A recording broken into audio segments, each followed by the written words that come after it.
Brasil, Paraguai, Argentina e Venezuela. Quem é quem nas quartas da Copa América? Você vai ver por onde os times jogam, as estatísticas mais importantes e os destaques de cada seleção. A análise ficou bem bacana. Vem com a gente que vocês vão conferir.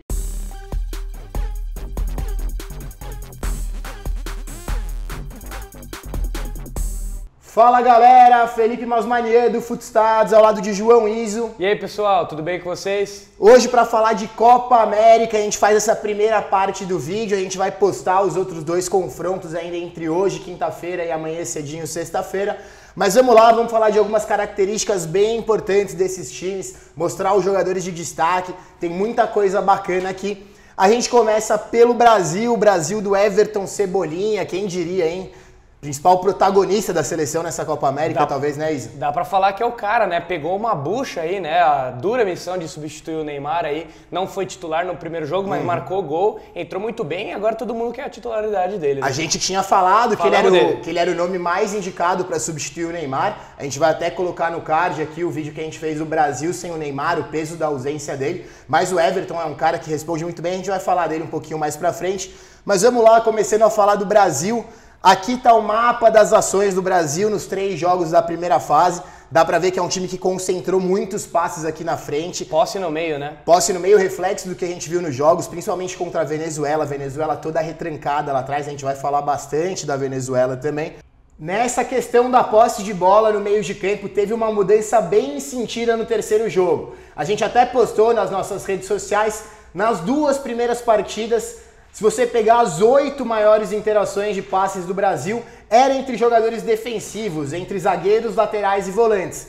No terceiro jogo, no jogo contra o Peru, 2 das 3 maiores interações eram bolas para o Everton Cebolinha. Então é um time que ficou mais agudo, buscando o jogo lá nos jogadores mais ofensivos e acabou sendo muito mais perigosa para o adversário. Exato. Mas o mapa de calor aqui mostrando essa concentração bem na frente, não conseguindo entrar tanto na área. Mas o Brasil fez 7 pontos na primeira fase, foi o segundo da Copa América, mas no índice Footstats é a primeira seleção, 136 pontos por jogo, tá à frente da Colômbia, que foi a primeira na classificação geral. 8 gols feitos, nenhum gol sofrido. Muito motivado pela goleada contra o Peru, né, Iso? É exatamente aquele 5-0, né, que o Brasil jogou com muita propriedade, né, podia ter ganho até demais, o Everton jogou demais, a gente tá falando várias vezes dele, inevitável falar, né.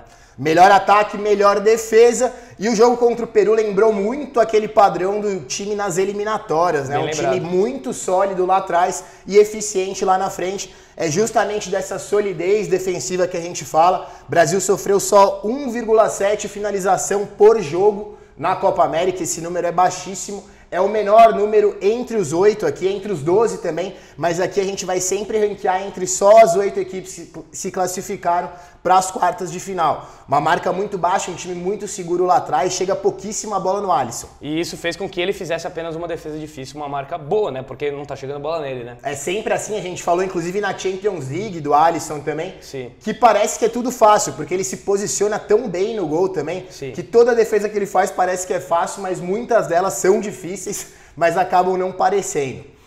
Dando sequência aqui, mais uma estatística, o número de passes da seleção brasileira. 577 passes por jogo, um número muito alto, quase 600 passes por jogo, com um índice de acerto de 94,7, que é o primeiro das eliminatórias também. Então, característica forte desse time do Tite. Desde sempre, né? Tem uma posse também de 68%, tá muito à frente em questão de passe trocado, de posse de bola em relação às outras seleções, né? A todas as outras, mesmo a Argentina, a Colômbia, times que também têm uma concentração legal de posse. Brasil bem acima nessa estatística. E se os times estão muito fechados, o time está trocando muitos passes horizontais, aquele passe entre os volantes, entre os laterais, é um time que está se forçando a cruzar muito. São 12 cruzamentos certos por jogo, é a primeira maior marca da competição com sobras. Muito motivado também pelo jogo contra a Venezuela, que os venezuelanos ficaram bem retrancados e o time do Tite teve que ficar cruzando bola na área o tempo inteiro.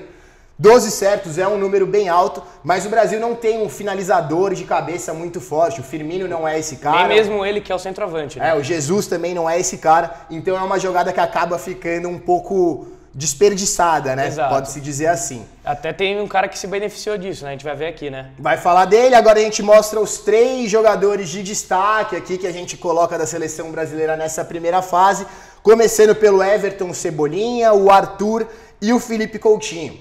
Torcedor gremista fica louco aqui, né? Ver Everton e Arthur feliz, lado né? a lado, Titulares. já lembra da época que os dois jogavam juntos. Mas falando um pouco do desempenho deles na seleção, o Everton tá muito bem. Se você pegar pela minutagem, ele é o cara que mais pontua no índice Footstats. Uma média de 31 pontos a cada 90 minutos na Copa América. É um cara que tem entrado e mudado o jogo. Pra mim é titular absoluto, já não tem nem mais contestação. Depois o Arthur, que é o jogador que mais sofreu falta nessa Copa América, ele é muito caçado, é um cara que segura muito bem a bola, né, Masman? Sim, inclusive ele tem a maior média de posse de bola de toda a competição. Ele é aquele cara que controla o meio, erra pouquíssimo passe, a gente tá cansado de falar dele aqui também. Jogador espetacular. Em terceiro lugar, o Felipe Coutinho, que pode não estar sendo muito visado, aí, muito comentado nessa Copa América, mas ele tem feito um papel fundamental, ele lidera a seleção brasileira em desarmes. Para vocês terem ideia. Na frente do Casemiro. Na frente do Casemiro, que é um monstro, um cara que desarma até pensamento, mas o Coutinho está ajudando bastante nesse momento defensivo também.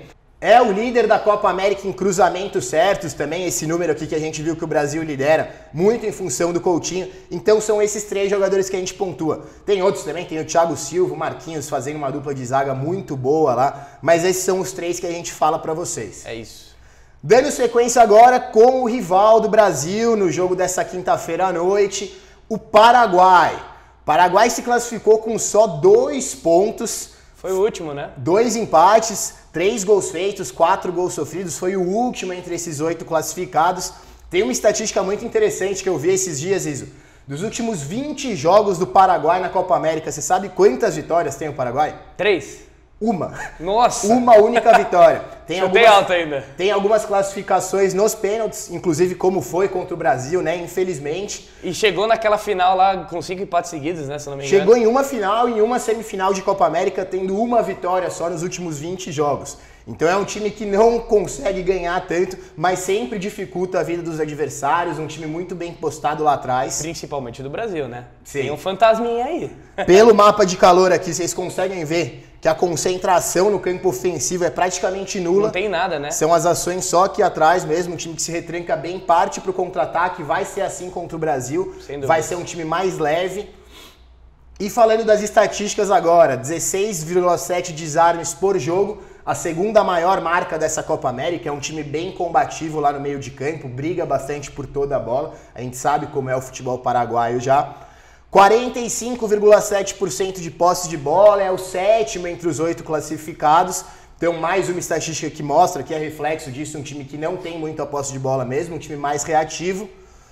Mas mesmo sem um time reativo, é um time que não consegue ser tão vertical. O time do Paraguai precisa trocar quase 40 passes para conseguir uma finalização, não está conseguindo criar tanto assim. É o 8º nessa marca aí de verticalidade que a gente sempre fala. Quanto menor o número aqui, mais vertical o seu time é. E tem uns caras que a gente vai mostrar agora que vão ter que contribuir muito para que esse passe para finalização resulte em gol, como que é o caso do Almiron, e do Gustavo Gomes, que vai precisar rebater muito, né? Exato. Jogadores que a gente pontua aqui do Paraguai, Derlis Gonzalez, Almiron e o Gustavo Gomes, 2 desses bem conhecidos aqui do público brasileiro.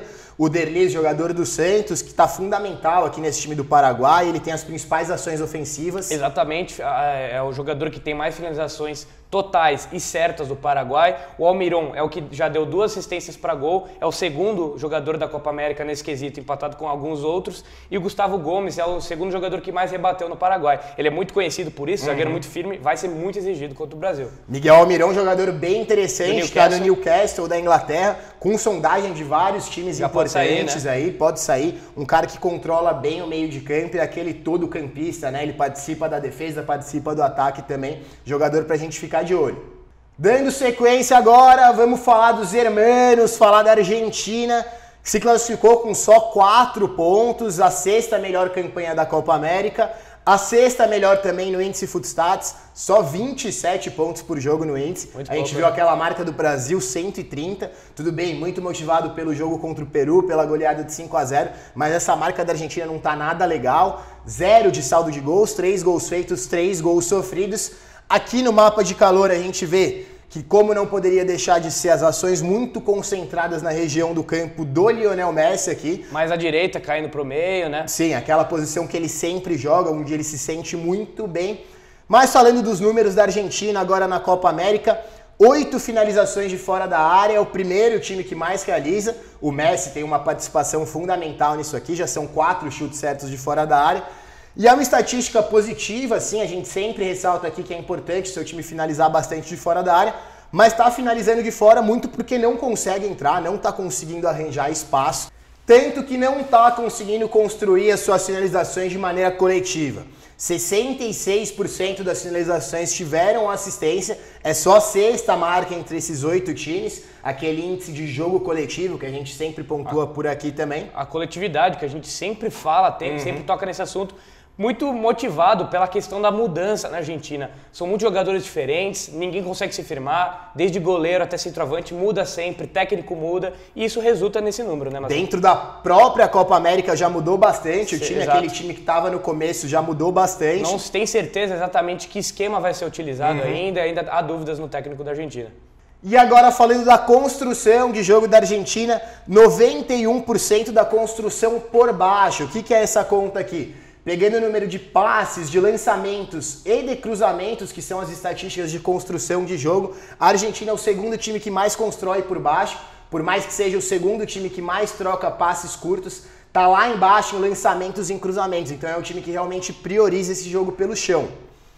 Falando dos 3 destaques agora da seleção, Leandro Paredes do PSG, Lionel Messi não poderia deixar de estar aqui, e o Lautaro Martínez da Inter.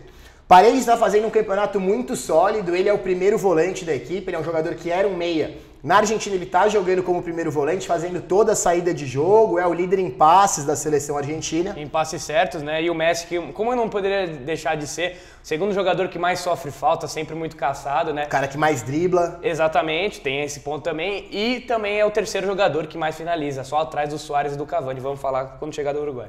É um monstro, por mais que não esteja no seu melhor nível na seleção, não é aquele nível de Barcelona, é um cara que faz muita diferença, tem que ficar de olho no Messi sempre, porque ele é diferenciado, maior craque da geração aí, um cara que joga muita bola. Exatamente. E o terceiro jogador que a gente fala aqui é o Lautaro Martínez, que conquistou a vaga nesse time da Argentina. Superou a concorrência do titular da equipe dele, né? O Icardi, né? Que não joga, ele joga. O Icardi não foi nem convocado, exato, né? O Lautaro Martínez... Superou até o Agüero, né? O Lautaro Martínez, que tem números bons desde o tempo de futebol sul-americano aqui pelo Racing, fez boas Libertadores por aqui e está representando muito bem na seleção argentina também. Falando do adversário dos hermanos, Venezuela, que já foi adversário do Brasil também, dificultou muito a nossa vida. Time também que joga muito lá atrás, pelo mapa de calor também dá pra ver, concentração na frente muito baixa. Se classificou com 5 pontos, a 5ª campanha entre os 8 times classificados. 5ª campanha também no índice Footstat, 73 pontos por jogo, bem acima do índice da Argentina, né, que era de 20 e poucos. Exatamente.